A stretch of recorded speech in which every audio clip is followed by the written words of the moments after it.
getting it, boy. What's good? You know who it is. It's your boy, Jay in the Bay. Your baller back again. Smells like football season. Yo. Whoa.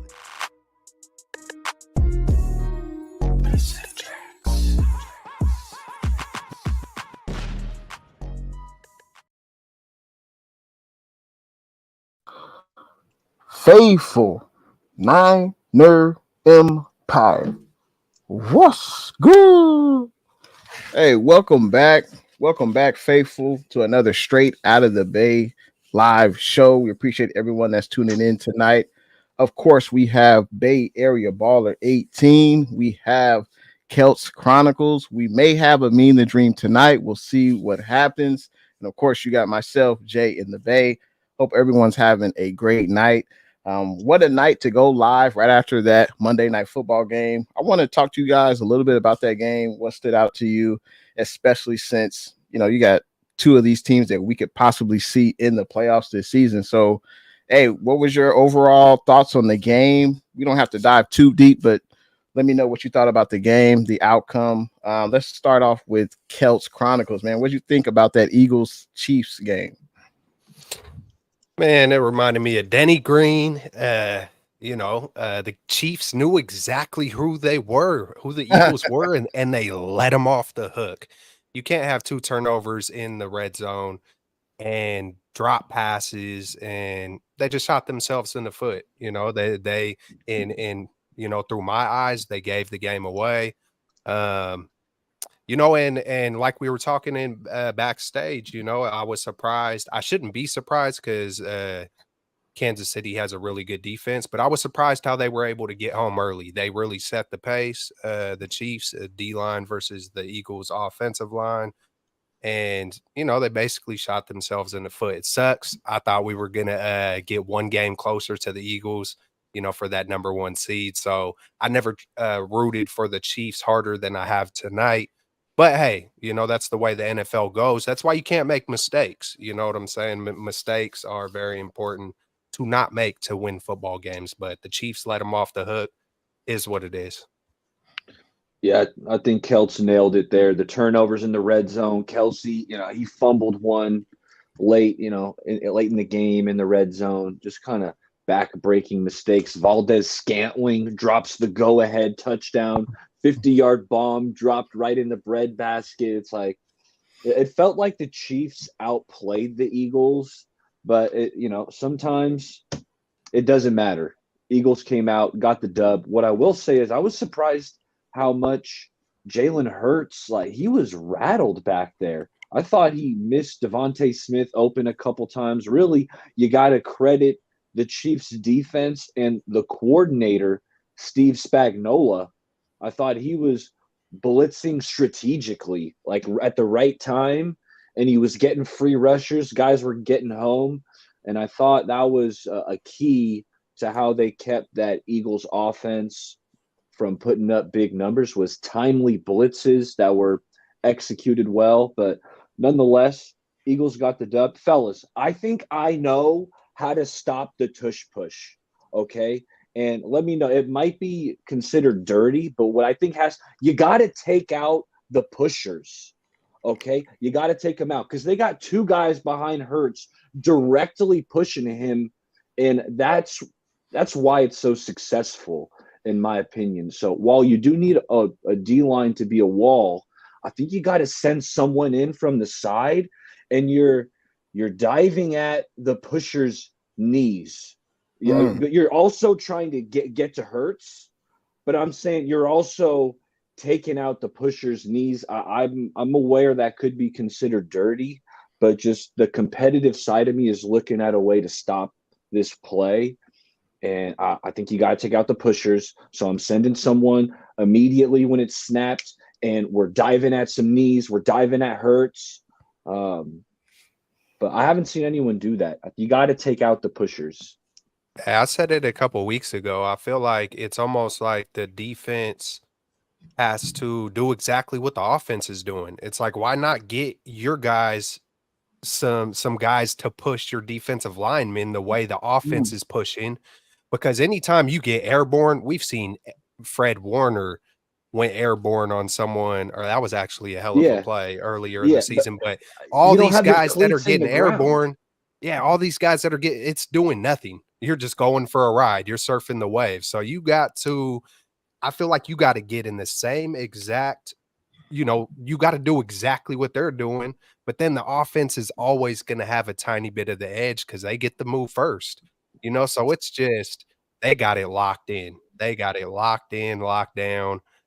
I mean, they threw up a stat today, what, 52 of 57? I mean, it's almost Unstoppable. unstoppable, but you got to try something. You might have to get dirty. You might have to, you might have to take, so I don't know. I don't know how you stop it, but I would stop throwing people over the top. You got to stay on your feet. Yeah, I mean that's great observations by both of you gentlemen. I was surprised how, like E alluded to, that Jalen Hurts would just look rattled. I know he was getting hit. The Chiefs' defensive line really, made their presence felt, especially in the first half of that game, getting after Jalen Hurts. I mean, Chris Jones. I mean, he's a monster. We've seen him do this for quite some time over the last few years, just disrupt games, and I think someone had a comment earlier. They said that Spencer said that both teams are very beatable, especially with KC. They don't really have a elite wide receiver. And we saw earlier in the game that, hey, you can't be dropping balls. You can't have mistakes. I know there was some weather involved in the game. It was raining all game, but those mistakes really come back to bite you. And it sucks. It sucks. I wish the Chiefs would have won tonight. So obviously would have been closer to that number 1 seed in the NFC. But I have to say, I appreciate everyone tuning into the stream tonight. What's good? We have E. Kim in the chat, Randy, Tile Rob, Rookie and Friends, Jamar, Daniel. Yeah, so everyone keep coming in. Randy, I believe I said his name already, but we appreciate everyone tuning in. Make sure you hit that thumbs up button. Make sure you subscribe, whichever channel you're watching. We appreciate all the support. We also have Jesus in the building who says Niner gang. Absolutely. We definitely want to talk about the Niners and Bucks game. But first, this is a special week. This is Thanksgiving week, so I need everyone's help in the chat. I would love to know what everyone is thankful for in your personal life, and also who would you like to give a special thanks to on the San Francisco 49ers. Now, this could be someone in the personnel office, this could be a player, anyone. So I wanted to start off with that, since this is a Thanksgiving edition show. And of course, the Niners and Seahawks play Thursday night football, Thanksgiving. So what are you thankful for? Let's start off with Kels. Hey, this question is brand new to me. So, I had to think on the fly. Who do I want to thank? And as much as I have been critical through the years of Kyle Shanahan and being lukewarm and criticism, and hey, man, anytime I was ever throwing around any of those things, hey, I love my Niners and I want to see them doing well and I want to see them clicking on all cylinders. One thing I was extremely grateful for a while back, and I'm going to be grateful again tonight, thankful, is Jed York. Jed York, one thing that I was really hyped up about is when he did give John Lynch and Kyle Shanahan long extensions, or the extensions, the way he signed them when he first signed them, and then just to keep them around. My first thing was stability, foundation. Like, if your house is on sand, hey, your house is going to sink. You got to have a solid foundation, and you're going to go through the tough times, the good times. But I feel like the teams that stay together the longest, like how the Patriots did, like what we're seeing with the Chiefs or the Warriors, you see teams that have that quarterback, that head coach, and you just see it build. It builds a foundation. And so I'm going to give it to Jed York, man. Well done, regardless of some of the noise about, oh, why'd you extend him so early? I don't care about any of that. The 49ers are one of the best teams in the NFL. I'm not going to sit here and pick and dissect about Mason getting carries. The 49ers are doing phenomenal. Well job, Jed York. handing it over to good leadership with Kyle Shanahan, John Lynch, and keeping your butt out of the way at the same time. So Jed York is my pick.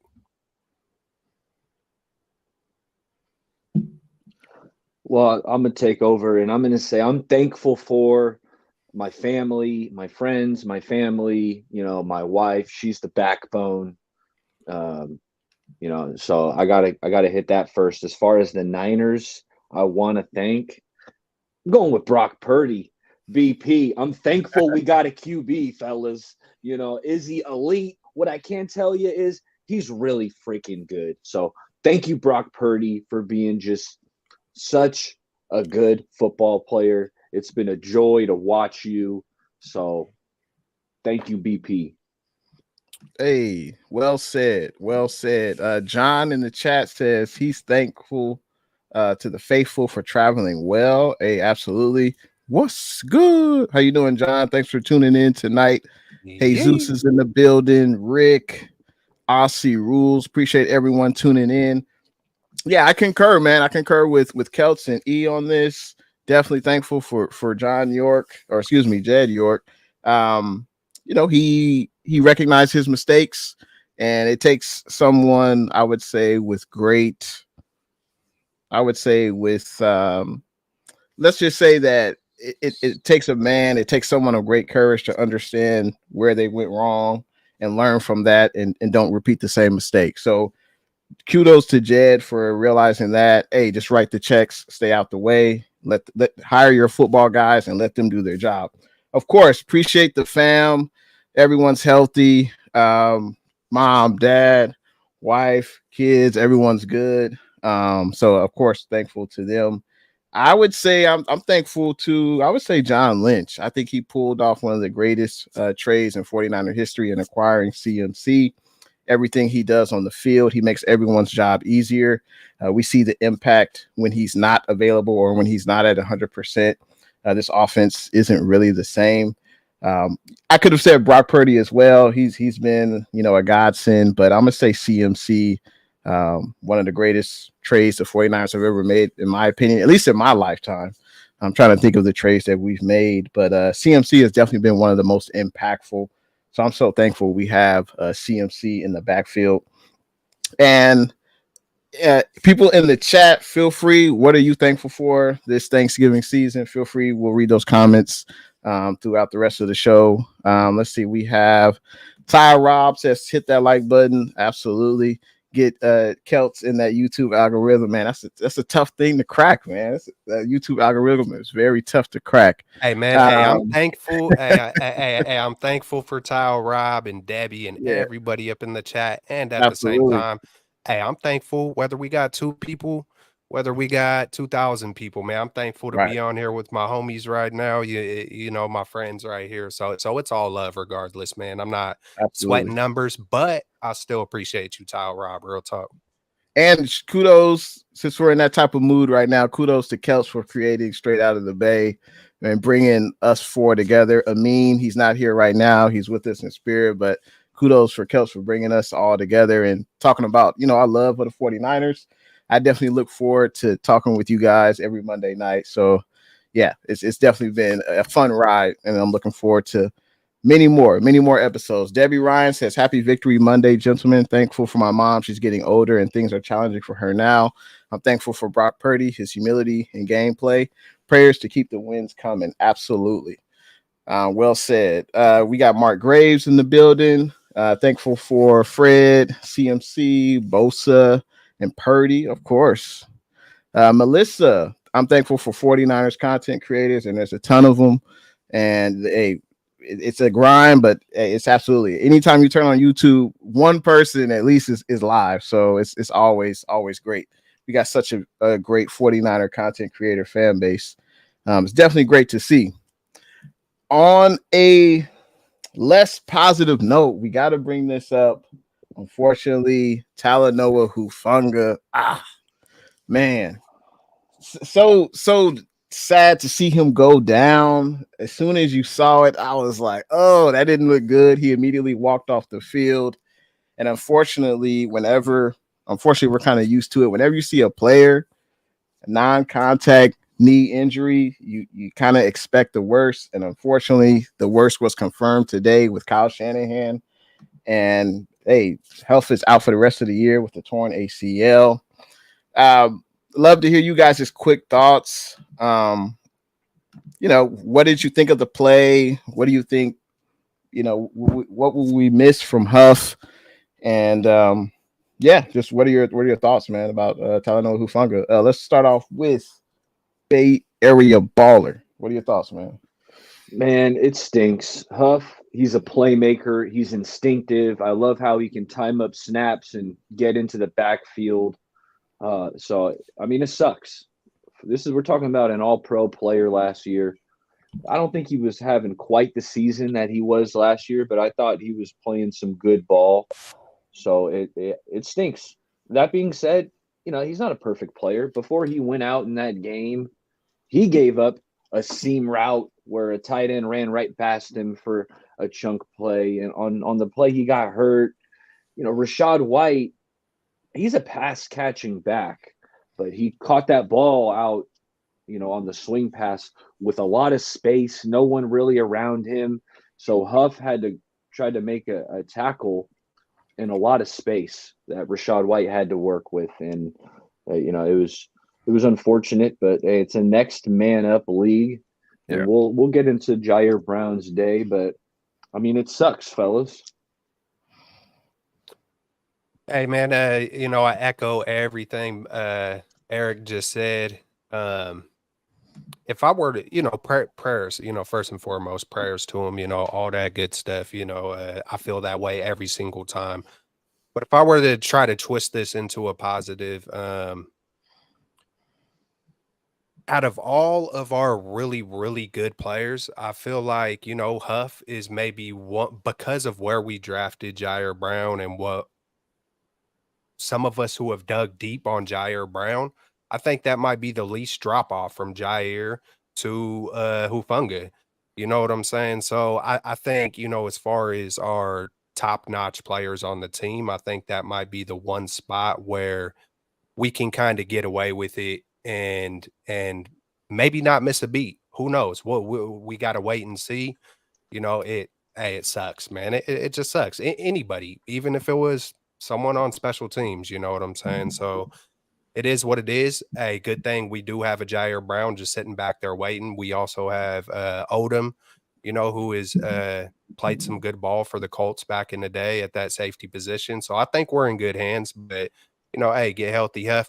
Hey, who knows how much that was actually, because he had the Baker cyst, so there was already conversations whether, something like this could be leading this way. But who knows? Maybe something was already kind of nagging him, before this. It is what it is. And hey, like Eric said, next man up, man. We got to get it done. And Jair Brown, he came in, he got burnt. He got burnt on one, or maybe took a few steps the wrong way. But I could do nothing but think about Eric when I seen Jair Brown break up the pass in the corner of the end zone.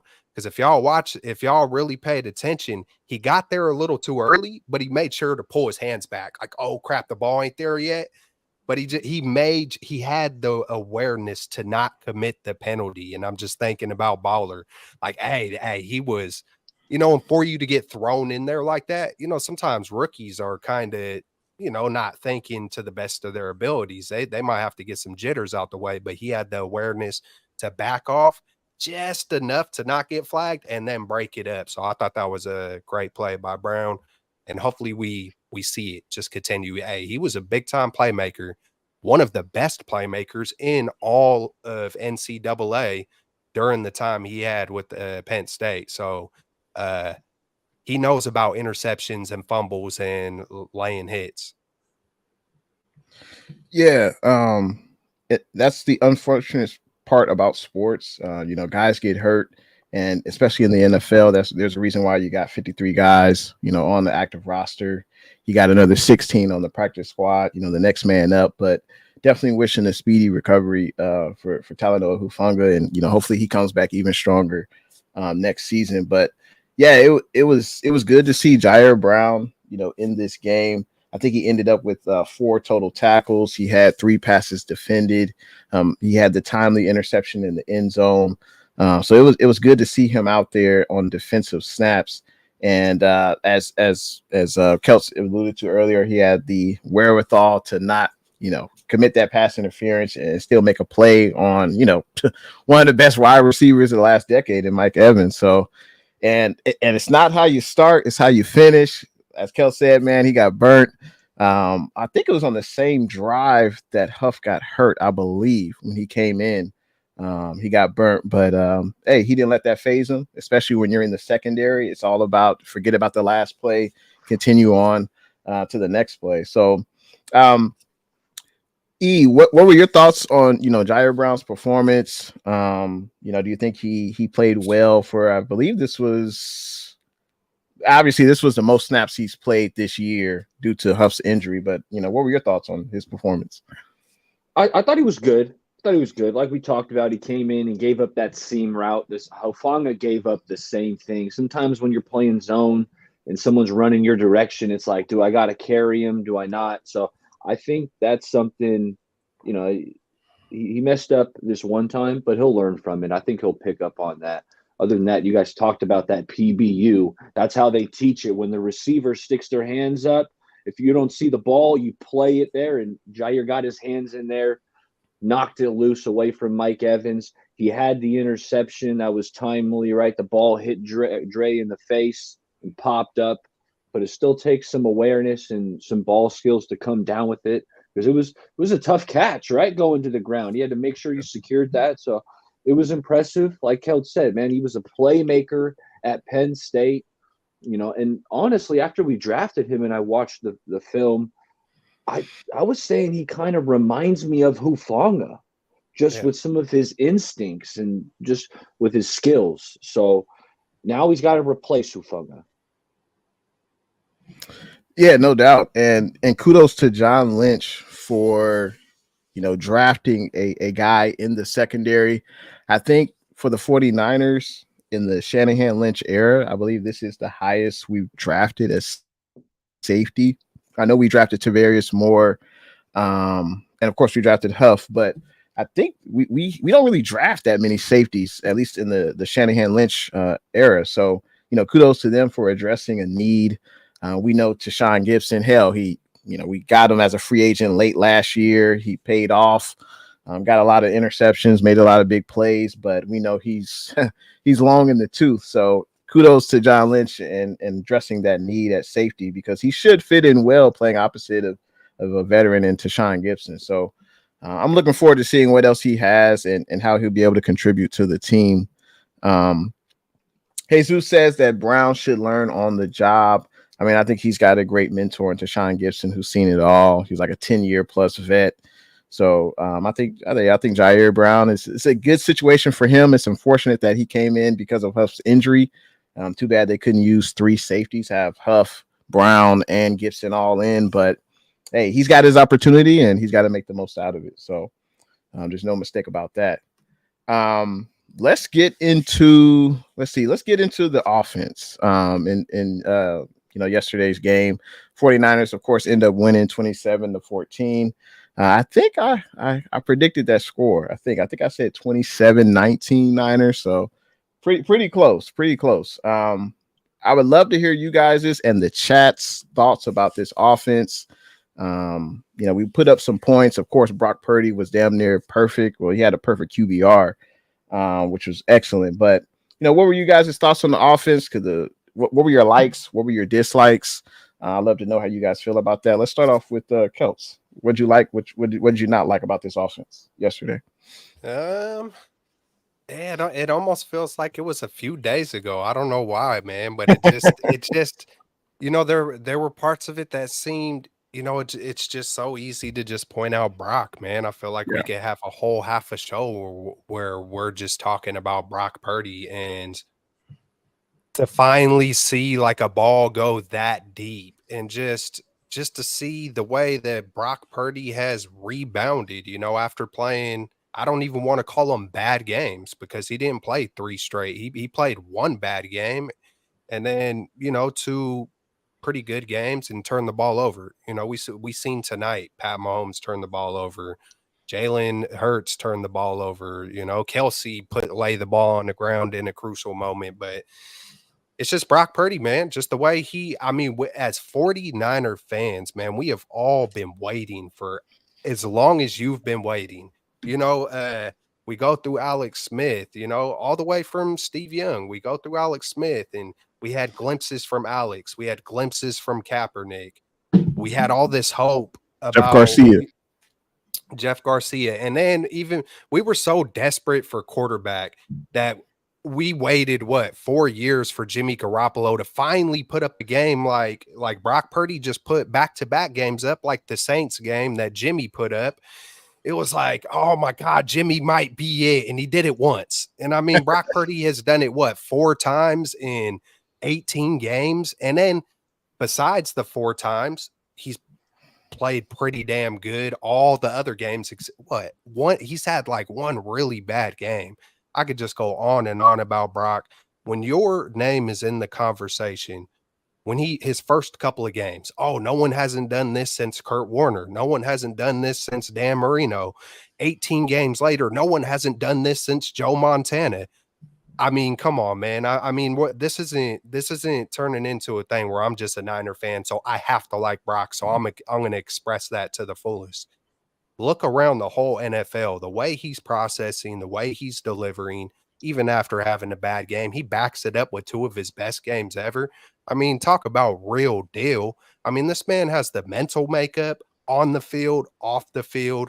I mean, he was over there, he was over there letting them hang all the way down, bro. I mean, Brock, you're a Christian man. Hold on there. Come on, Brock. Hey, there is no sinning in this. I don't think there is. And if there is, please give me the discernment, good Father, give me the discernment to reflect and correct what I got to do. Because I see you laughing when I'm doing this, so I equate that to love. You feel me? Absolutely, laughing, that's love. I was surprised he did it. I was like, Brock, what are you doing, man? Bro, I couldn't believe he did it, but it looked like he barely did it, and then just like, hold up. I think he remembered. He was like, I'm on a national stage. Like, I don't know. You might just want to stick with doing this in the vein. Hey, he's human. Hey, Christians are humans, man. Hey, we make mistakes, man, just like anybody else, man. And well, some of them do. Because you could get a bad seed anywhere. It comes in all shapes and sizes. But just the point of Brock Purdy, it's like we've been waiting. It feels like I've been waiting for decades to see efficient. Just I always describe Jimmy Garoppolo as being stuck in a box, and we're far from being stuck in a box. Brock can make every throw on the field. He knows how to play perfectly within the system, but then he has the element of doing more than that. He still has the capability and athleticism to create, play make. And so, man, I just got to give it all to Brock right now, man. It's like, why not? Why the heck not? Why wouldn't you? He's arguably playing the quarterback position better than anybody in the entire NFL. Yes, Patrick Mahomes included, folks. I mean, break down the all 22. You tell me. We know what has been done in the past, but look at what is happening right now. Brock is up there with the best of them. And if I were to talk about, take it off, because I don't even want to talk about dislikes. It's like, what am I going to, Elijah?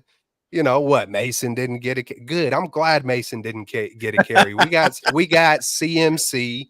We got, I'm glad, hey, look at, I'll just stop there because I could go on and on about Brandon Ayuk at the same time. He's closing in on 1,000 already. Let's go, baller. Whoa. Hey, Kelts, that was some heat, and you were spitting facts because I'm feeling similarly to what you're feeling about Brock. He's been phenomenal. He was exceptional yesterday. He was dialed in, hitting open receivers in stride, his decision-making, his accuracy. And I loved what you said about he plays within structure, but he gives you more. It seems like it's like 80% of the time he's playing within the structure of the offense, making his reads 1-2. If nothing's there, boom, check down to McCaffrey. right? Which McCaffrey's provided this nice safety blanket. And then when he catches it, he usually makes the first guy miss. It may only be a 3 or 4 yard catch when McCaffrey gets it, but he turns it into, 8 yards, 10 yards, and a first down. But Brock, he's been exceptional. Yesterday, man, Brandon Ayuk, I thought was dominant, averaged over 30 yards a catch. Really, fellas, with this offense and the volume of which we throw the ball and the weapons we have, like these guys aren't going to get 10 to 15 targets every week, right? But what I do love is these guys maximized their targets, right? Because you had Brandon Ayuk go for 5 and 156, 31 yards on average. George Kittle, 8 for 89. That's over 11 yards a catch. Debo, only 3 receptions, but for an average of 21 yards per catch. So while these guys aren't getting, 15 targets like some of these other top receivers, they're maximizing it. And that's due to Brock Purdy and Kyle Shanahan. I thought Kyle was in his bag yesterday. We've talked about it on the show before. When the Niners get out to this early lead, it feels like the play sheet looks wide open. Everything's looking good. He's dialed in. He's calling up plays that carve up the defense. And I was seeing that all game long. What I loved specifically was how he was steaming up BA. I love it when Ayuk goes on that cheat motion, when he's running cross formation, he's in motion, and then boom, he comes up. And when you have that head start, especially with how dynamic of a route runner BA is, it gets DBs on their heels. That was like a 30-yard completion. Ayuk was just creating loads and loads of separation throughout the game. McCaffrey, while he didn't run it, 21 carries, 78 yards, 3.7 yards per carry. That's not going to wow you, but the fact that you can run it over 20 times, that means something. Like he was efficient enough, especially on that first touchdown drive. I called that the CMC drive. He had multiple nice runs. Obviously, the touchdown reception, which I thought was just a brilliant play design in the red zone. How they Christian McCaffrey shuffled left, and usually when they do that, he's running a route like on that side of the field, but they just countered that. And he went shuffle, run back across the formation, leak out. He was wide open. So, Kyle, I tip my hat to you. That was an awesome play design to get 7 in the red zone. So, really, shout out to the weapons for maximizing targets. That's part of Kyle's genius. We laud him, we salute him, we praise him for his ability to get guys open, and we see it on full display. Also with George Kittle, I love when they do the play action to George Kittle's side. He blocks for like a half a second and he runs right back across the other formation. He's wide open. They did that on several occasions. The Buccaneers, they really didn't know what to expect. And that's kudos to Shanahan for drawing that up and for Brock Purdy to delivering a catchable ball. So, yeah, I mean, it's hard to say what things you didn't like about the offense. I mean, just something I noticed. Third down efficiency was only 4 of 10. I mean, that's something that could be improved. We also had 7 penalties. Also, one that stood out was one by BA that CMC had a long run, but it got brought back. But I'm just nitpicking at this point. I mean, you put up 27 points against I think the Buccaneers are a respectable defense. They're not like top 10 or whatever, but Todd Bowles is a great coach. I have a lot of respect for Todd Bowles that, he's the head coach, but he's a defensive guy. Niners have carved him up the last 2 years. And the first half was close. It wasn't like, we put up 30 points in the first 2 quarters. I mean, it was still a close game at halftime. It's funny. We're kind of like how the Warriors kind of used to be. They play you close in the first half, and then the second half, the third quarter, they go on like a 45 to 15 run. Yeah. We kind of did that. We've been doing that at least the last 2 games, at least. That's back-to-back weeks. When did the long touchdown pass come to Ayuk? Was that right after halftime? That was the drive right after halftime. That was like a what, So 2-play that's drive? back to back. So Right, that's back to back weeks because the week before versus the Jags, right after right, halftime, he right. goes deep to Kittle. Yeah. And then versus the Cowboys, I believe it was right at was it I hope it was right after halftime just to get to my point, but I think he went deep to they immediately went deep to someone else, in that Cowboy game. I think it was Kittle again. So, Yeah. there's a little bit of a trend, and man, it's just a nice thing. Hey, I wanted to, just tell Eric, I believe, I think Ayuk is leading the NFL in average, 19.2 or something like that. I don't got it on hand, but I was trying to find what other receiver, and through the list I was looking at, he was definitely the highest. I'm figuring how many catches he has. I believe he's at 830 yards. I know the touchdowns are down, but why are you going to try to force feed it to Brandon Ayuk when you can score an easy touchdown with CMC? You know what I'm saying? It's just the way that the 49ers, if the 49ers didn't have a CMC, it feels like Kyle has always deferred to the running backs, or even if it's a quarterback sneak when it comes to you want to score the easiest way. But I just wanted to touch on those points real quick when it came to BA. My bad. No, no, Jay. no. Hey, Yeah. it's all good. All good. Astute observation on your part. And what I love about that throw to Ayuk, well, I mean, which throw can you say? I mean, like E alluded to, these are big chunk plays that the 49ers are getting, whether it's on a in route and Ayuk is sitting in between defenders. Brock Purdy, when he notices his own coverage, he'll throw the ball, but like the safeties are at the back of the receiver, the linebackers are in front of the receiver. He'll fit the ball in between those defenders and it'll fall right into Ayuk's lap. Like that's just a thing of beauty. It's almost like you Beautiful. forget how kind of difficult that is because you see Purdy do it all the time, but it's like it's perfect. You can't get better than that. And on the pass right after the halftime, like Ayuk just beat his defender like right from the jump. It looked like he was bumper run coverage, but Ayuk did a move at the line, went past him, and Purdy delivered a great ball. So, I mean, Purdy's. I mean, what can I say? He's been excellent. He's been great so far. You want to add something? E, look like you want. No, I something? didn't. I didn't. Okay. But I loved Keltz's stat about Brandon Ayuk, leading the NFL in yards per catch because it makes a lot of sense, right? He's making a lot of big plays that we're seeing, and I just looked it up. He's averaging over 19 yards a catch. It's second in the NFL to Noah Brown, but Noah Brown hasn't caught as many balls. So it's like Ayuk's catching a ton of passes, and he's got this gaudy 19 yards a catch. So I'm curious. Stat there. Yeah. I'm curious what his highest average was, with other 49er quarterbacks.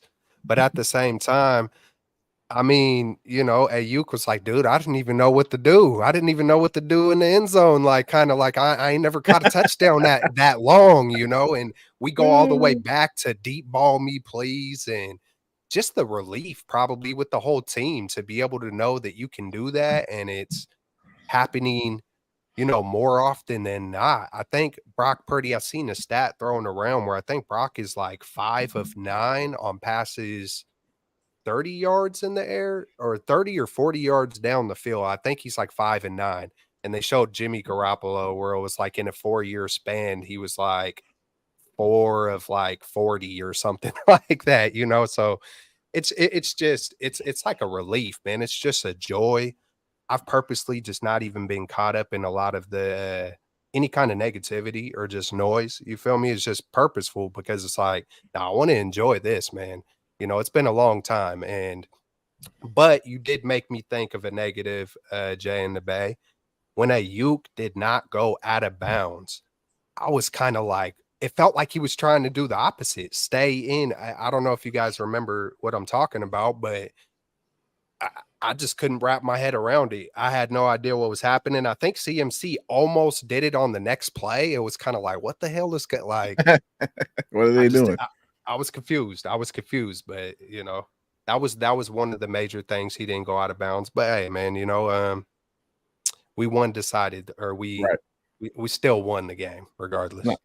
Absolutely. Something else I liked was Elijah Mitchell. I think this was the return of Elijah Mitchell. He actually looked good. I think this is the first time this season, at least in my opinion, that he actually looked good. He looked like his normal self running the ball. I know he was coming back from injuries, but hey, kudos to Shanahan for giving him an opportunity and not just giving him one carry and saying, "Oh, okay, that's it. That's all you can do." He gave him 4.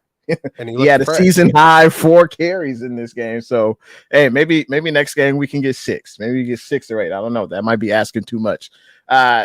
Purdy's rapport with Kittle is something that I love to see as well.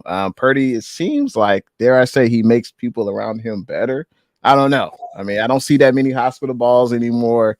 It's just truly a joy to watch BP. So looking forward.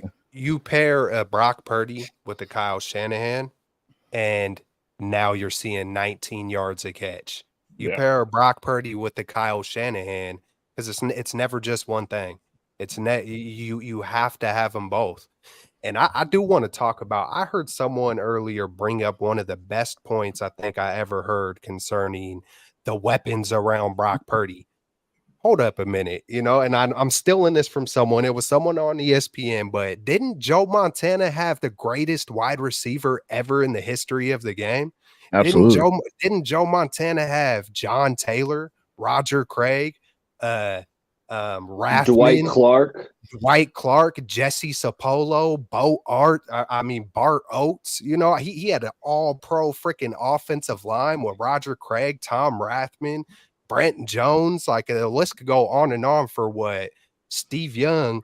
Oh, Bill Walsh, George Seifert, Mike Shanahan. He had geniuses. Steve Young and Joe Montana both had weapons galore, the sharpest minds in the game coaching him. But then, in today's world, it's like we just got to try to nitpick and find it, or not me, but most people want to try to find any way to pull someone down or just like kind of discredit, or negativity sale. If you're a true 49er fan, you should be doing nothing but enjoying it. And I understand it. Hey, but or you shouldn't be thriving more on your concerns than you are on facts. And the fact is, Brock Purdy's a straight baller. Yeah, another fact is we are 7-3, 2-game winning streak. We've got the Seahawks on Thursday Night Football prime time. But we got to talk about this defense. And, this defense was flying all around the field. I got a spotlight number 54. He just jumped off of my screen. The man was running all over the field yesterday, making his presence felt, whether he was deflecting passes at the line of scrimmage, whether he was hitting running backs in the hole. He had the forced fumble on Baker. Fred Warner, he was everywhere a ball carrier was, you saw 54. So I just got to give a shout out to him. I think yesterday also was his birthday. So kudos to Fred, but he had a hell of a game, and he's definitely one of my major likes in yesterday's game. The floor is yours, B. Who'd you like on defense yesterday? No doubt. There's a lot. There was a lot to like. Before I dive into the defense, can you pull up John's comment? Because I want to piggyback off of John's last comment here. He said, seems like Shanahan gave Mitchell carries to stick it to Grant and his Mason take. And what I was thinking after Grant, questioned Shanahan about, hey, why aren't you giving Mason touches? You know what I think Shanahan did? I think he went to Mitchell and was like, hey, man, these reporters are saying I should start playing JP Mason. So you need to start making them look bad. Make me look good. Make them look bad. Right. Let's go, Eli. I think there was something like that going on, and kind of maybe a little fire into Eli Mitchell. I thought it was the best that he's looked thus far. But, and Eli, I'm sure Eli said, hey, give me more than one carry, coach. Hey, give me a handful of carries, man. Come on. Hey, I'll show you, but you gotta. It's got. Give me the opportunity. There's a give and take here, man. There's hey, give me the shot, and give me the rock, and I'll take the shot. But back to the defense, it starts with this D-line, fellas. They absolutely dominated. They kicked the poop out of Trevor Lawrence. Yesterday's performance, I also thought, was really good, starting with Nick Bosa, Eric Armstead, even Chase Young. I saw some impact plays from him, like on Armstead's sack. Chase Young was the guy who bent the edge, forced Baker to step up into the pocket, right into the lap of Big Armstead. So the D line I thought played well, but I want to piggyback off of what you said, Jay, because I thought the linebackers, both of them, Fred Warner and Dre Greenlaw, were spectacular. They were, I would say, the main reason why they shut down Tampa Bay's running game. Rashad White averaged barely over 3 yards a carry.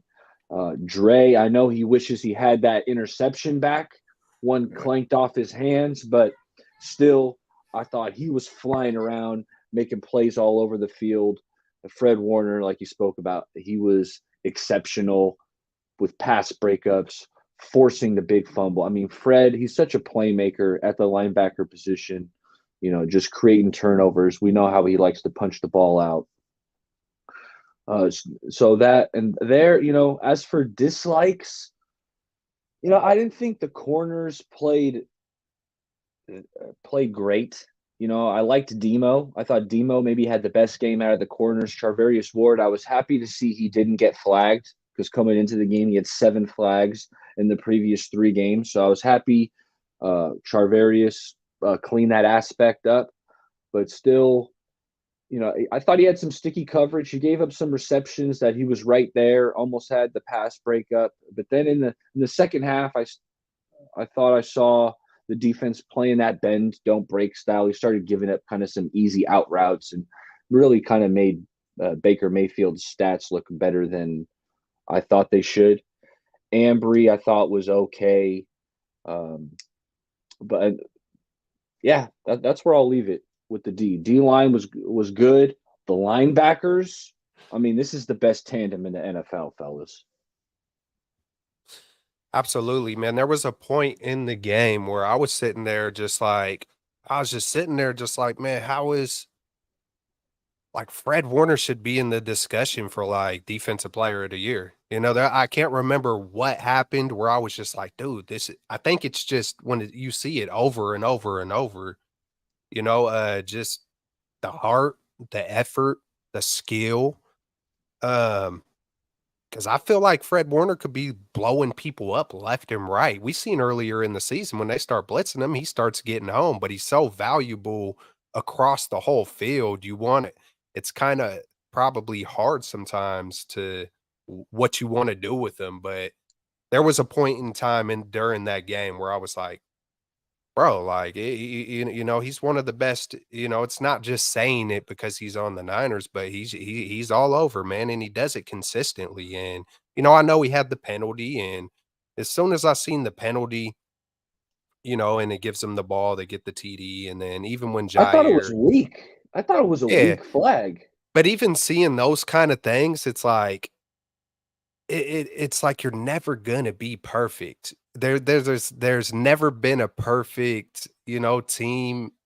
Even the Dolphins, when they did when they had an undefeated season, they weren't perfect, man. It's just those things are gonna happen every single game. There's not too many times where it's gonna be 49-0 and the team had 0 yards. So something's got to give, especially on offense, man, when they're dictating what's happening. But Fred Warner, man, I could go on and on about him. Chase got another half a sack. Bosa, it just feels like they're picking up a little bit more momentum. We're back in first place, scoring.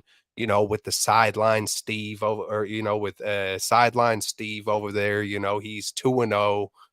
He's brought the defense back to number 1 rated. In points scored. So sideline Steve, man, made all the difference in the world. We didn't hear any negativity about Ambry Thomas, so he obviously didn't get burnt. He's been doing well. Yeah, man, everything is clicking, on all cylinders, basically. I'm trying to think if anything really stood out that I didn't like. I think Hargraves did well. I think Kinlaw even almost got in on a sack. I think he was second. He He was made some almost in there. plays. Yeah, Kinlaw had some good push. Farrell, seems like if I said that right, but Cleveland, he's been solid. I don't have any complaints. It's not like any one of these guys that are new on the team has just been having stupid penalties consistently or just like, just letting people run past him or, so everything is all good, man. Besides Hufanga, that's probably the Yeah. biggest dislike is what it is. But it feels like Steve Wilkes is probably getting into a groove, and hopefully we haven't seen the best yet. But we got to remember also that D'Amico did the same thing. There were people calling for D'Amico's head, earlier last year when we were 3-5. And look, now he's taking, and I wanted him to go to the Houston Texans. That was my pick of where D'Amico was going to go, knowing that that's where he played before. People said, "Oh, it's a horrible place." I said, "Nah, I want to go to a horrible place to show off what I could do, man. I want to take something at the ground so I could build it up." You know what I'm saying? So that's what D'Amico is doing. This flip-flop fandom of just how fast things could change week to week. Oh, he's the greatest quarterback. Oh, he's the worst. We knew he sucked. It's just, it happens. It comes with the territory. But Steve Wilkes hasn't been given 16 different jobs. I've seen someone charting how many jobs he had. He hasn't gotten all those jobs for no reason. He's pretty damn good at something, and so are the 49ers. So good job on D. Not too many dislikes. So Yeah, I think sideline Steve, he's definitely made a huge difference for sure.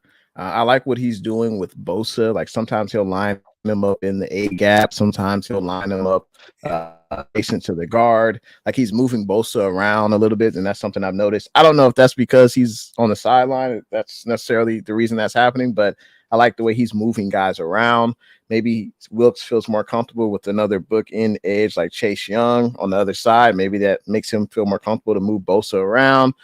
We didn't see the 5-man front this game, but I think that was because we weren't really scared of the Buccaneers rushing attack. I think it's one of the bottom in the league, so I guess that wasn't necessary. But I like the way he's moving the defensive linemen around and, moving them around on different positions along the line. Sometimes the linebackers are in the A gap. You don't know if they're blitzing or that's what I love in coverage. Yeah.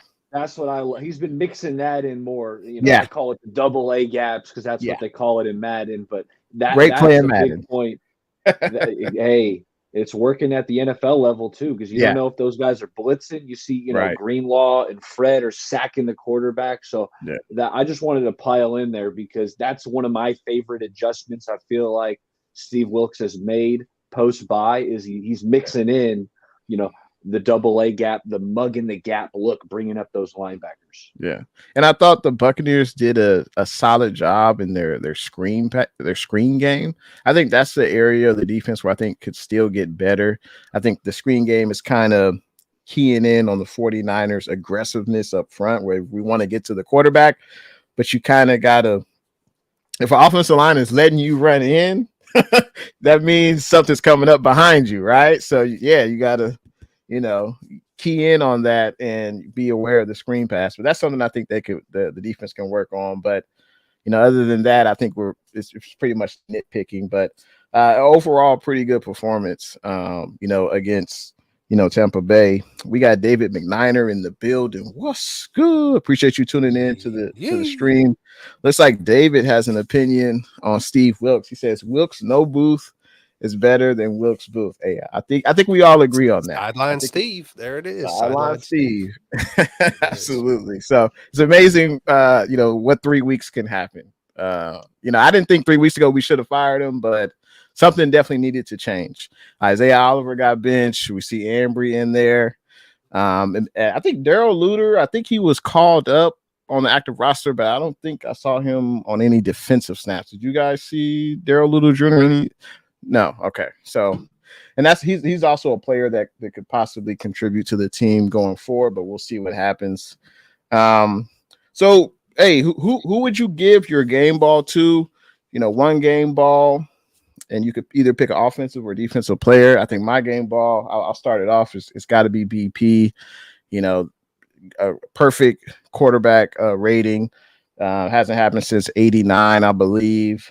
3 touchdown passes, over 300 yards thrown. Like he was just incredible. He's very, very nice to watch. Even when he has to elude the defensive lineman. He's got to, make more time for a receiver to get open. He usually does that with ease. He did that on a particular play with Debo where he had a long a catch. He's just a joy to watch. I'm not gonna lie. Like Purdy, he's really good to watch. And honestly, we are lucky to have him. There's no doubt about that. We are lucky to have BP. But that's who I would give my game ball to today. Be Brock Purdy. Who you got, Kelts? Who's your game ball? Well, hey, that's the obvious one. We could all give game balls to Brock, but man, I want to give the game ball to the guy who I'm not sure if he got that game ball or if that was just from the interception, but man, got to give it to Jair Brown, man. It's a guy who I predicted when I make some of my little predictions before the season. I said he would make an instant impact from week 1. It took till week 11. It took for an injury, but hey, he came on the field, and it doesn't matter how you get an interception. If you pick the ball, you pick the ball. The ball is going to find playmakers, or the ball. There's just a gravity that comes with. It's not by accident why he got so many turnovers in college, and it's not by accident why he got it in his first playing time, basically, the most playing time that he has had. So Jair Brown, man, I guess I would even almost want to mix Huff in there, man. It just sucks just really thinking about it. Like, I played high school football, and my first few games in the high school football, man, I hyperextended my back, man, and it sucked. And I loved football so much. Once I finally got to play, it's like a few games in, and it happened on one of my best ever plays where I flipped a dude. So it was just bittersweet all around. Where it was like one of my best plays, but then I got hurt. I tried to come back early, hurt it even worse. And so just even my little experiences with injury, depending on how much you love the game, it just freaking sucks. But so yeah, I'm giving it to Jair and Huff combined. And yeah, man, that's my game ball, Jair Brown. Yeah. Jay, did you give your game ball yet, Jay? BP. Brock Purdy. Okay. So you guys left me Fred, the birthday boy, who played absolutely phenomenal, as we've highlighted throughout this show. But you know what? That's the easy one. I'm not going there.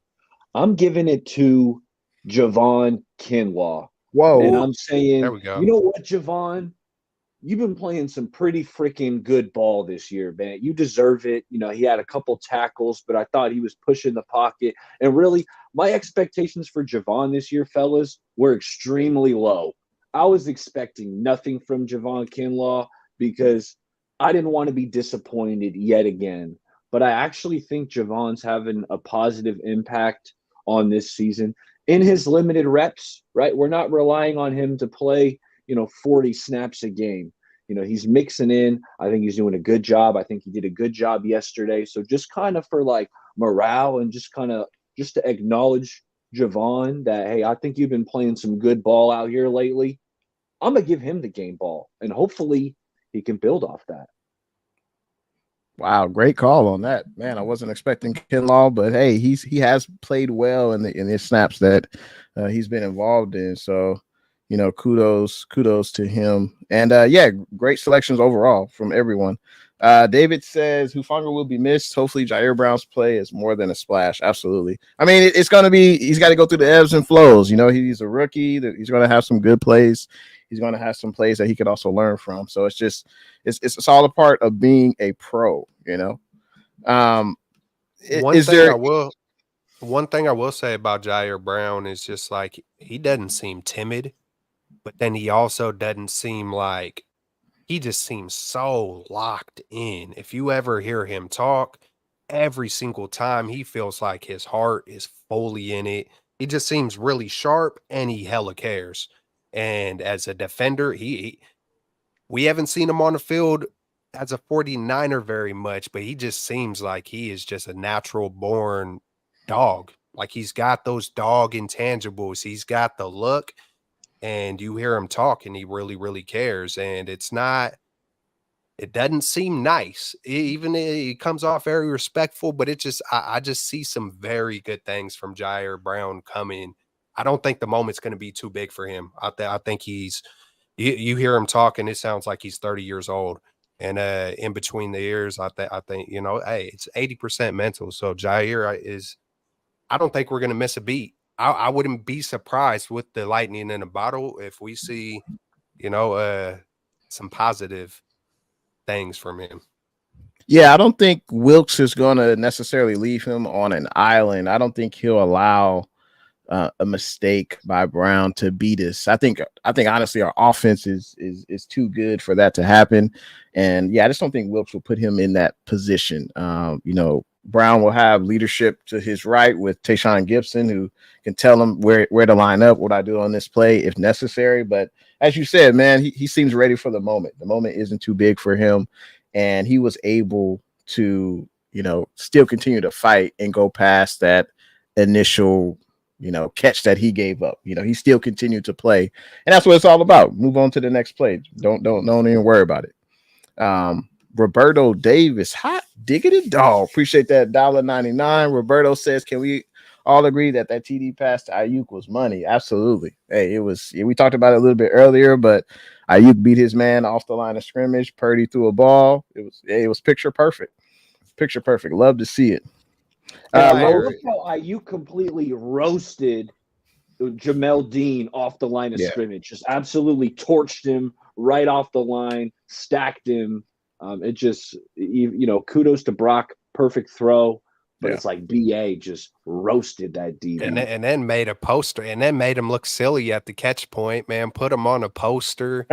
He's in midair, looking like he's reaching and clawing for his life. BA's just, kind of just chilling. And man, I think BA also got, I've seen somewhere where they said where that was the fastest BA has ever run on the field, or where they, he got up to 20 point whatever miles per hour. So you can only really do that when you're, on a deep ball kind of like that, or when you're just running free. And so, that just tells me that, it's like, how do I say it? It's just there hasn't been too many times where BA's able to get it and just completely go without trying to fight through 3 or 4 guys or a hospital ball, or when you have the play designer and the quarterback and the wide receiver all seeing the same thing.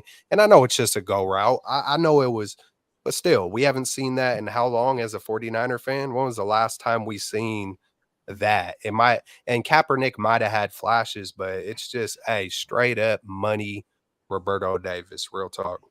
No, absolutely. The Ayuk show.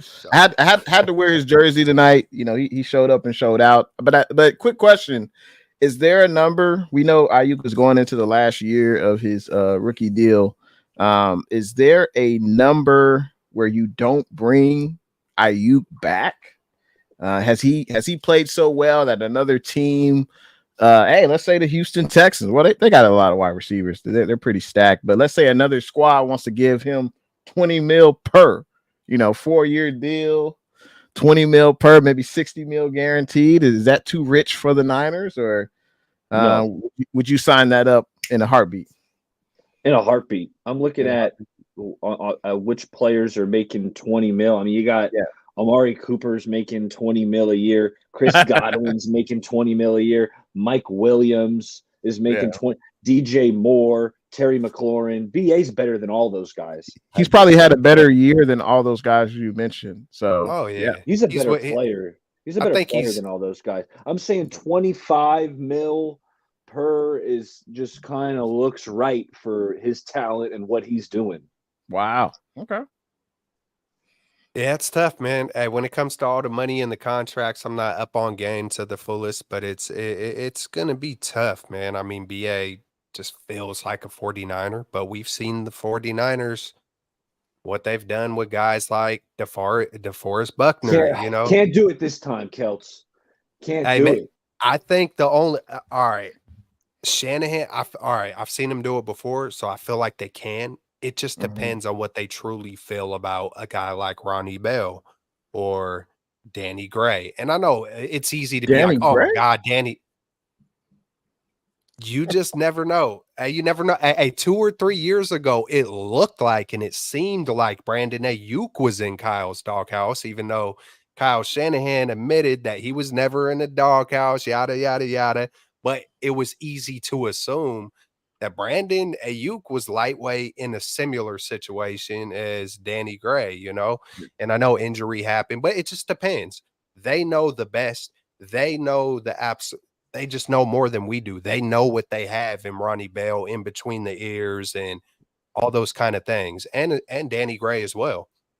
You know, so hell yeah, I want to keep Ayuk. Like no matter Yeah. what, I want to keep Ayuk, and especially this year. Like I mean, Ayuk, you know, he's doing phenomenal. It's we're being able to see the stats match what he's capable of, and you know that's due to Brock Purdy or you know just all working together. So I want to keep BA. We'll see if it happens, and you know it's a tough business at the beginning, middle, and end of the day. Like you say, Jay, it's a business, man. So sometimes you got to make tough decisions. I would love to see him stay, and we'll see how it plays out. I think he will, though. I think he will stay a Niner, but we'll see. Yeah, I would definitely keep BA. I think we all would, you know, if the numbers match up and he doesn't want something, you know, outrageous. But you got to figure, will Kyle Juszczyk be here next year? The salary cap most likely is going to go up. You know, if you had to make a decision now, would you rather have Chase or Ayuk? For me, it would be Ayuk. What would you say, E? Chase or Ayuk? You can only re-sign one. It's Ayuk. It's Ayuk. Yeah, It's you gotta be loyal to your guy, and not that it's all about loyalty. It's just Ayuk's been so freaking good all year. He's been a difference maker. You know, practically leading the NFL in yards per catch, as Kelts pointed out earlier. I mean, 19 yards a catch is insane. Yeah, he's got to be in the top 10 in yards. You know what I'm saying? I think I looked that up too. I think he's like 5th in the NFC. So I mean, because I was breaking stuff down, like, hey man, Ayuk quietly has a chance for a Pro Bowl, man. I mean, when was the last time we seen a 49er wide receiver make a Pro Bowl?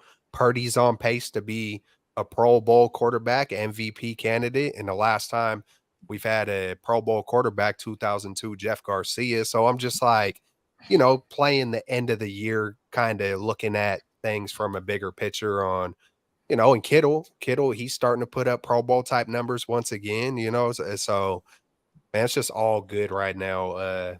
But if I would definitely pick Ayuk too over Chase Young. Just as a businessman, I would lean way more BA just because of Chase Young's injuries.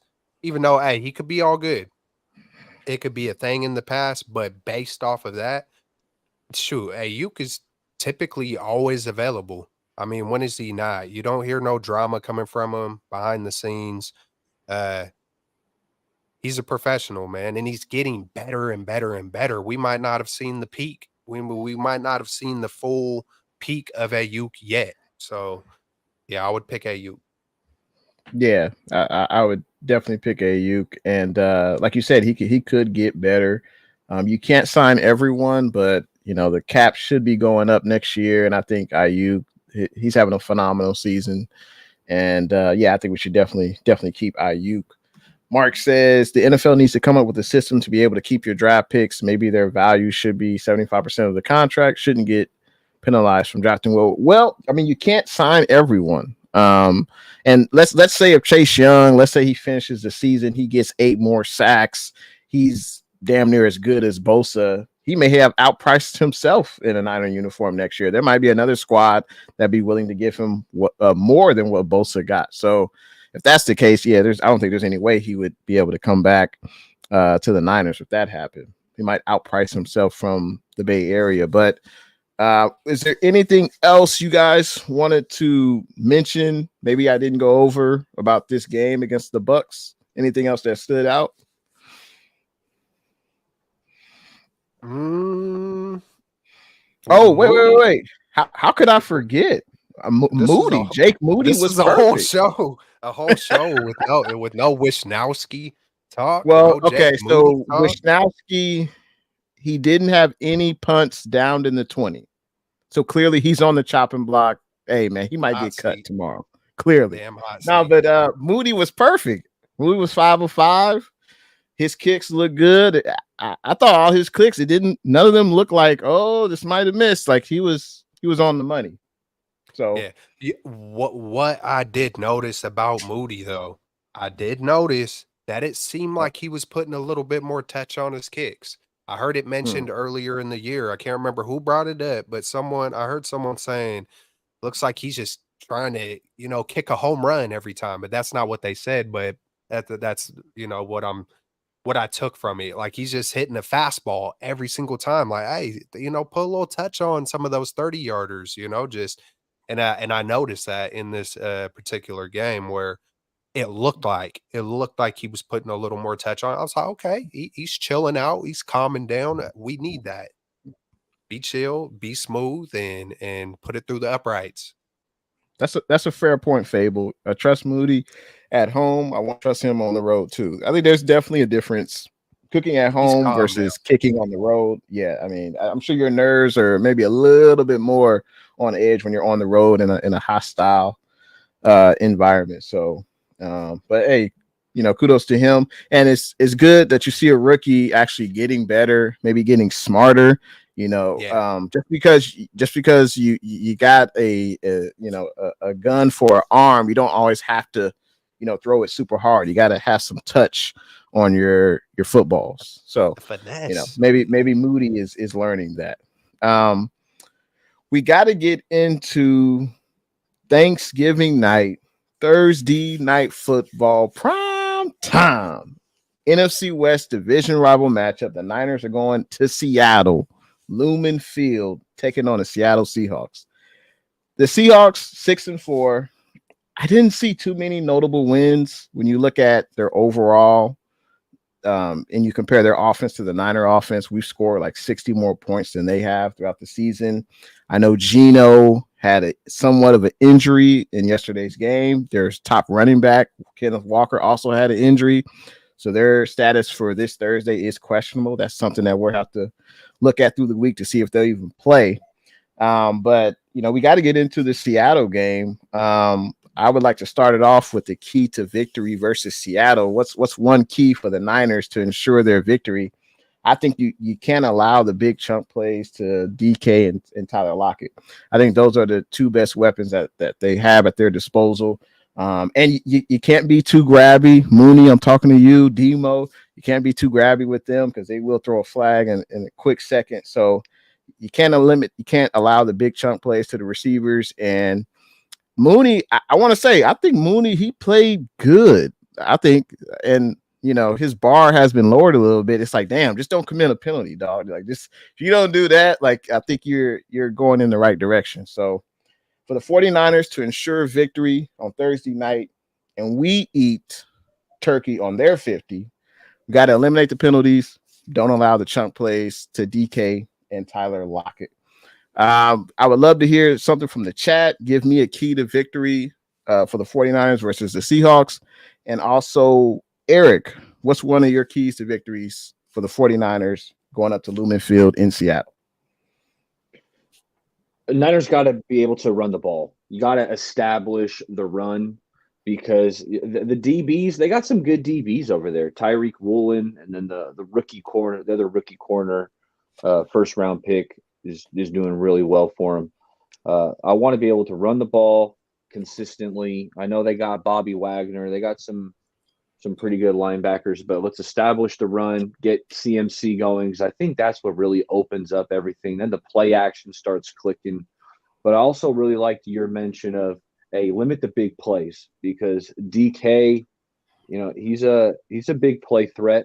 Tyler Lockett's still there. The Jackson Smith and Jigba has been getting more acclimated in his rookie season. So they got some weapons. So DBs, be on point, keep the ball in front of you, but also I want to establish the run, because I feel like once the Niners establish the run, it really opens up the play action. And then it's when you start seeing BA creating all this separation, just like we've seen all year. Man, play fundamental football. Don't beat yourself. Just don't penalties, the turnovers. It's pretty much, it feels like it's that simple for the 49ers. Like we seen tonight, the Kansas City Chiefs beat themselves with turnovers, beat themselves with drops. as long as we don't do that, I feel it feels like the 49ers are almost unbeatable if they don't beat themselves. But I also wanted to talk about the intimidation factor of what the Seahawks used to be for the 49ers. And when the Seahawks used to have Russell Wilson, it would always just be like, God, man, the freaking Seahawks. And it's not like that with Geno. Nobody ain't fearing no Seahawks or no, oh, we're the number 12. We're The not Niners fearing kicked their none of that. butt both The times Niners last year. kicked their ass all 3 times. Even Trey Lance got a little taste of whooping them. So did Jimmy Garoppolo. So did Brock Purdy twice on their field. The double fake to Kittle over the middle coming out of halftime. Just Purdy sliding in bounds, already playing, in between the ears, playing hella smart. So it's just the intimidation of what the Seahawks used to have versus us. It's gone. It is gone. It's a new chapter. We might put that into them, if anything, right about now. You heard Fred Warner last year when we were in Seattle. He was telling some of the guys who haven't been on the 49ers, pregame, doing Fred Warner things, how he hypes everybody up. Like, hey, man, I don't want to say the exact words that, Fred Warner was using, but he was like, hey, bro, like, hey, we hate these dudes over here. Like, no, with a passion. Like, this is prime time. This is the Seahawks. Like, no remorse. No, we're coming with a vengeance on these boys. It's time to whoop them. And, I think that's what it's going to be. I wouldn't doubt it if it's not even close. Hopefully, the refs don't try to keep it that way, for the billions of dollars that they might lose if it isn't close. But I think the 49ers can absolutely mollywop them. And we're going to see Brock and whoever else over there eating some turkey legs. Yeah, man, all up on their field. Hopefully, and you already know, We got to return the already favor. know. Absolutely. We already know the red and gold is going to be out there deep. It doesn't matter where it is. It could be in London, and we're going to be riding deep. And so the 49er faithful, no one rides better than we do. And, we're going to be out there loud, and everybody's going to be eating turkey that night. Besides Absolutely. the Sea Chickens, besides the Seahawks, Yeah. Hey, Fable says pressure Geno into making mistakes. Absolutely. Lowe's D says Seattle has lived off Niner turnovers up there. Keep a clean game and don't five them a short field. Yeah, no, I completely agree. And I just want to mention when we had our 3-game losing streak, one thing I noticed was that we lost up front. We allowed teams to get big chunk runs against our defensive front. And since we've won 2 games in a row, we've been the bully on the block. We've been forcing teams to basically be one-dimensional and beat us with their quarterback throwing the ball. And I think that's the same thing we have to do against Geno. Geno, he had a pretty solid year last year, but this year he hasn't really been that guy. I would say he's kind of regressed. So we need to make sure that continues this week. And I think we do that by eliminating their running game. Kenneth Walker, he'll be questionable to play. Their rookie running back. So if we slow down the run game, make their offense one-dimensional, that we'll be able to have our defensive line feast. And I think if we do that, we'll definitely be in position to win this game and definitely eat that turkey on the 50. Chat, let me know, what is your score prediction for the 49ers and Seahawks? Feel free to leave those comments in the chat. And Eric, let's start off with you. Feel free, give a score prediction. Yeah, I'm thinking 27-17, right? A nice little comfortable win. It is a division game. I know the Niners dominated the Seahawks last year, but I want to give them the appropriate amount of respect. 27-17. I don't think it's going to be that high scoring. I don't think the Seahawks are going to put up, a big number on this defense. I like Wilks' adjustments. I think Wilks has found a groove here coming out of this bye. Sideline Steve. So I'm saying 27-17. Man, I'm having flashbacks of what we did versus the Giants. I can't remember the score of that game, and now I'm not gonna. I should be quick enough to pull it up, but I want to say 31-17. Man, I almost went lower than 17, but yeah, man, I wouldn't be surprised if we put at 31-13. But yeah, 31-17. That'll be my prediction for it. And I wouldn't be surprised. I wouldn't be surprised if it's even worse than that. But division game, you never know. And then a short week, sometimes it feels like it is a little harder. But I think we did well that night versus the Giants where Debo went off. So hey, I expect something similar to that. And watch it be a Debo game as well, too. I'll just throw that in my prediction. I think Debo is due. And we've been seeing Kittle. We've seen a few good games from it feels like that is the last game Debo had that big game was that Thursday night versus the Giants. So hopefully I'm speaking this one into existence and Debo has a good breakout. Debo. Oh, hey, fellas, it's going to be a short week. The Niners are going to be in their 94 white throwbacks. Looking forward to seeing that. So clean. I think due to it being a short week and these two teams know each other very well, coaching staff know each other, I think it's going to be somewhat of a low scoring game. I think the Niners win, of course. I would say 23-13. I think Gino will throw an interception, at least one. And I think Seattle will have a tough time moving the ball against this defense. So yeah, I think taking the Niners 23-13. Fable also is a fan of those uniforms. Yes, so sick, so clean. Lowe's D says he's got the Niners winning 24-16. Roberto's got the Niners winning 35-10. Davis also got the Niners winning 23-15. Fable's got the Niners winning 31-13. Hey, love to see it. Hopefully one of those scores come true. Fellas, anything else had to mention either around the league, NFL, something that stood out to you or I gotta anything do it about for the Niners?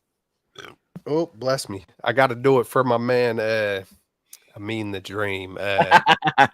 So man, I don't know if y'all heard about the news about Zach Wilson, but I'm kind of thinking oh, ouch. Oh man. I don't When it even know what rains, happened. I haven't pour. watched the Jets in a minute. Alls I know is some guy named Boyle. And I'm trying to think, who is Boyle? I'm like, how the hell did some guy named Boyle come through? And what happened? I thought Zach was at least playing okay, but I just stopped paying attention to the Jets for a little while. And now it's not even second string. I think he all the way to third. Like whoa.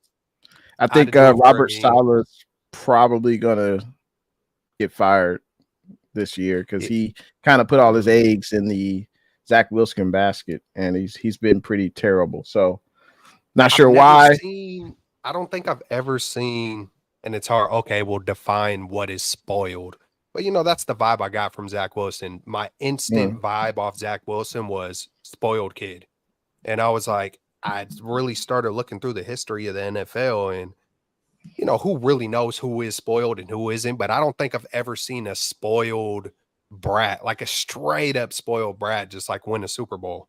I know people could argue and say, oh, Tom Brady, he's blah, whatever. But that's just the vibe I got. And I instantly I look at those little behind the scene intangibles and, a lot of the times, with the game being 80% mental or like some like to say, those things are important, man. And, he can mature. It might not be the end for Zach Williams. Anybody can do a 180 at any given moment, but it's not looking good. It's definitely over for him in that locker room. I mean, he lost the locker room last year when I think the offense only scored like 10 points. The defense gave up 13, and he said, "Oh, the offense wasn't the problem. We did our job." What? Like that's how you instantly lose respect of your teammates. So, hey, I hope Zach Wilson goes to another squad, does well, but I think his days are definitely numbered. In Gotham, that's for sure. I can't help to notice what D'Amico is doing with CJ Stroud and the Texans. And I can't help but to think, man, that's what the Niners wanted to try to do with Trey Lance. I feel like what D'Amico is doing, like he kind of was able to just kind of, do his thing his way over there with Houston. And it's kind of dope. It's kind of dope to instantly see a coach go somewhere, draft the guy that he wants, and have success. I just think it's hella cool. So, props to D'Amico and what he's doing over there for the Texans, and I'll leave it at that. It Yeah, it's ain't definitely normal. It ain't normal. It ain't. What No. D'Amico's doing with CJ Stroud. They're balling over there. As for Zach Wilson, Amin loves to give me grief about Zach. Zach was my guy coming out. I can admit I missed on that one, and I'll adjust and reevaluate why. I think I know. Zach had a lot of clean pockets at BYU. The defensive line he wasn't used to playing. In with bodies around him, with defensive tackles pushing the pocket. So I'll adjust to why I missed on Zach, because I thought he was going to be good. I'm sorry, I was wrong. Okay. Hey, my guy. Rob Saleh's got that defense balling out, so I don't think Yeah. they should fire Rob Saleh because he's a defensive guy. Yeah. His defense is playing really freaking good. They wanted A-Rod. They brought in A-Rod, and that his injury is the reason why the Jets are in this situation. Hey, if you had to put $1,000 on it, would you bet that Saleh keeps his job throughout next year, or he gets fired when the season comes to an end? You had to put $1,000 on it. What would you bet? Him. Really? He keeps. You know why I think though? Because Wow. I think they're gonna look at like, hey, all those quarterbacks weren't very good. Hey, look at the guy I wanted to the death of me was Trey Lance, and regardless of how or why, hey, because I look at Trey like it's still to be determined. He still hasn't had a fair shot, but reality is I think he's a third string quarterback as well. You know what I'm saying? Look at what Mac Jones is doing. Look at what the only one that's doing well is Trevor Lawrence, and he was the most talented out of them all. But even if Saleh would have picked Mac Jones or Justin Fields or Trey Lance, he might still be in the same boat. We don't know. The least we know about is Trey Lance. So I mean, that whole class, that's you can't just fire. I would think that someone in the Jets organization has thought of that. Well, hey, if we didn't take Zach, Mac isn't doing much better. Fields isn't doing much better. I know there's maybe a little bit more upside with those guys, but they don't look like franchise guys. So it was a tough class, and hey, man, we got Brock Purdy.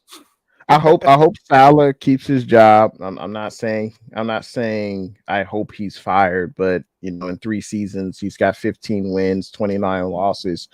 It's not all his fault, but we know, gentlemen, life isn't fair, especially in the not for long league, and someone's got to fall on the sword. And typically, scapegoat the GM.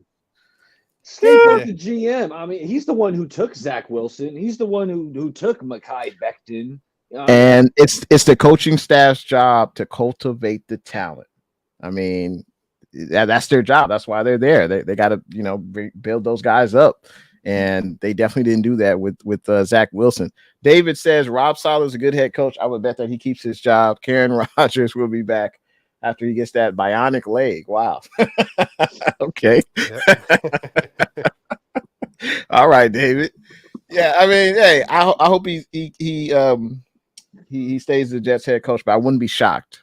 I wouldn't bet that he keep his job, especially all the talent they have on that squad, and expectations were high with Rodgers, and he gets hurt 4 plays into his tenure, so tough break. There's no doubt. Do we think Harbaugh is going to come back to the NFL? And if you think Harbaugh is coming back to the NFL, I freaking love Harbaugh. As soon as I say his name, I think about armadillo skin and baby deer skin, and just just the analogies he would use and comparisons. And I think he was talking about Kaepernick and Alex Smith. Like, some guys have baby deer skin and some guy armadillo skin, and but if he does go somewhere, where do you think Harbaugh is gonna go? Wow, great question. I'm sure the Chargers are going to have an opening. That's for sure. Who else? Nice. I'm thinking the Raiders. That's what I'm thinking. The Raiders too. But I'm thinking the Raiders. Yeah. He might want to stick it to Jed as well, because we know there's a rivalry there between the Niners and the Raiders. And we know Jed York, Jim Harbaugh didn't have the best relationship. So I think, I mean, I know Pierce is doing a pretty good job here early on, as the interim. So he deserves an interview, and depending on how this season goes. But I like Harbaugh going to the Raiders. What about the Yeah, good the old Buffalo Raiders. Bills? Do you think they'll be making a coaching Oh, change at the end of the season? Oh, they freaking they I mean, might. should. McDermott, I- he's might. been there. What? I think is he the longest tenured other than Belichick? I think he might be like the longest tenured head coach. I believe Wow. McDermott. So it could be time for him. I mean, what's going on with that squad under his leadership? They're completely falling apart. They might look to part ways in the offseason. I said it last year. I said it last year loud, and it was me and someone was talking about the Bills, and I was like, bro, they just remind me, like, and this is last year, where they just remind me of like the Chargers, and Phillip Rivers, and it's not the players that they have don't remind me, but they remind me of the Chargers when they had Antonio Gates, where they can do well in the regular season, and they're always just gonna kind of fall off. Like they just something about Josh Allen. It's something. Like, I'm not saying he's not phenomenal, but it's almost like he's a little too high strung. I don't know what it is to where, yeah, it's just hard to put my finger on exactly what it is that just makes me not fully believe it. But I've always had that feeling about the Bills. And yeah, man, back to Jim Harbaugh. I think Jim Harbaugh is going to pick that relationship with the GM and with the owner, whatever went wrong with the 49ers. And when I think about the Raiders, it seems like Davis. I'm trying to think his first name. I know it's not Al Davis, but is it Mark? Mark Davis? Yeah. Yeah, Mark Davis. It seems like he wants that guy that's going to come in and take control, but just like, because look, now the GM and the head coach ain't there, and it's kind of like the players are running the show. You know what I'm saying? So I think that marriage has to be there with and it depends how much control Mark Davis wants to have. But it seems like he would just say, "Hey, take it all, Jim Harbaugh. You don't got no hidden emails that I'm not going to have to run into or no shit. Please take it over and win." Yeah, it'll be interesting to see what happens with Harbaugh. I mean, he's definitely been accused of some interesting things at his time in Michigan. I think he's already been suspended three times since he's been with Michigan. So it's interesting to see. And I think Michigan plays Ohio State this weekend, so that should be a hell of a game. And it'll be interesting if Michigan were able to win the national championship game. Maybe Harbaugh goes off on top. He's proved everything he needed to do at Michigan, and maybe he'll come back to the NFL. So that's a possibility. Hey, as far as the longest, just real quick, as far as the longest tenured coaches, you got Belichick, Mike Tomlin, John Harbaugh, Pete Carroll, Andy Reid, and then I think next would be McDermott. So just to clear that up. Ben Johnson, the Lions offensive coordinator, he needs a head coaching job. I like what he's been doing, over there in Detroit, making Jared Goff look, playing some of the best ball he's ever played. Yeah, Goff had some good years with McVay, but yeah, I like what Ben Johnson's doing. I think he should be, a head coach by next year. It's probably a team with a young quarterback, like maybe like the Panthers. They got Bryce Young, Frank Reich. That offense just isn't looking good. You think Reich's one and done? Might be. Yeah. Might be. Yeah. Guess he's not going to. He probably wouldn't leave Detroit unless it's for a head coaching job, right? He probably wouldn't want to make a lateral move. So no chance. Yeah. But yeah, Goff is playing. He struggled a little bit last week. I think he had 2 picks, but I mean the squad is 8-2, and they're relying on their running game and defense. And yeah, Detroit Lions, they're pretty good. We'll probably meet them in the playoffs this year. So should be an interesting game. Let's see. You guys have any other thoughts around the league? Let me know. I hope we see the damn Cowboys again, man. I think I heard Skip Bayless say some crap about, like, God, I hope we do. I hope we did that. That'd be amazing if we were able to see the Cowboy and just I mean, beat him down and do exactly what Beat 'em Debo down. said. Do exactly what Debo said. I'll just say, hey, just do what Debo said. And I'm pretty sure he said it will be worse next time, to whatever Micah Parsons was talking about. And then he's like, hey, bro, it's going to be worse next time. I wouldn't be surprised if somehow, some way they get to face each other again. And it's not 1917. I wouldn't, I just had to throw that one in there because it's just like funny. It's like, how y'all talking? Like what, y'all mollywop the Rams or somebody? And watch when we face the Niners again. Like it's comedy to me, but it's like, hey, we're living rent free with the Cowboys, so that's a good thing. And I would love to see him again. Hey, just like what we did last year with the Seahawks. Hey, let's face the Seahawks and the Cowboys again in the playoffs. Hey, we got to get there first.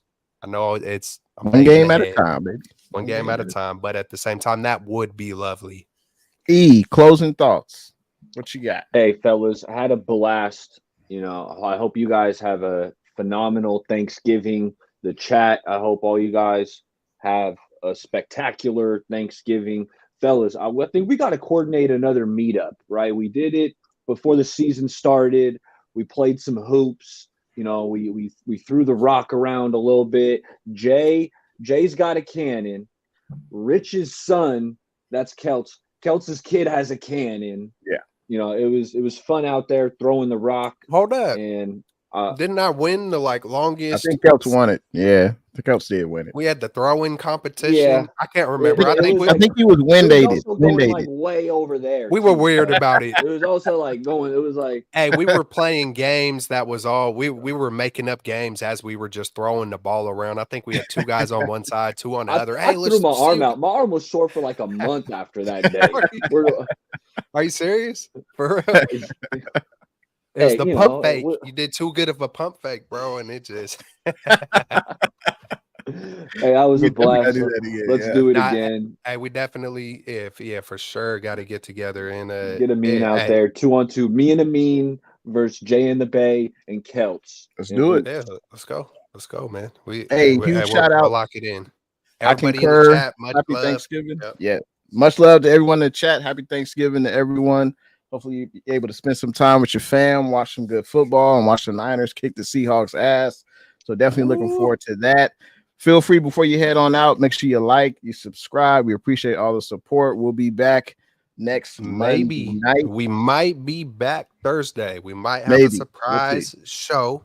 Just to throw it out there. Might as well just we might have a surprise turkey show. And much love. We'll keep you posted. Yeah, man, to everybody, you too as well, man. And hey, let's keep this thing rolling. Bang, bang, Niner gang. Absolutely. Like Amin say, bang, bang, Niner gang. Peace.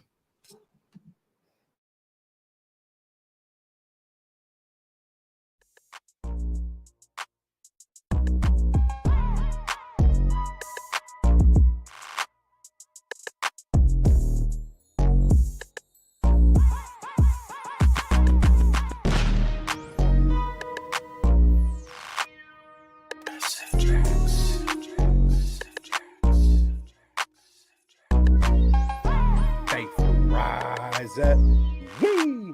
We getting it, boy. What's good? You know who it is. It's your boy, Jay in the Bay. Your baller back again. Smells like football season. Yo.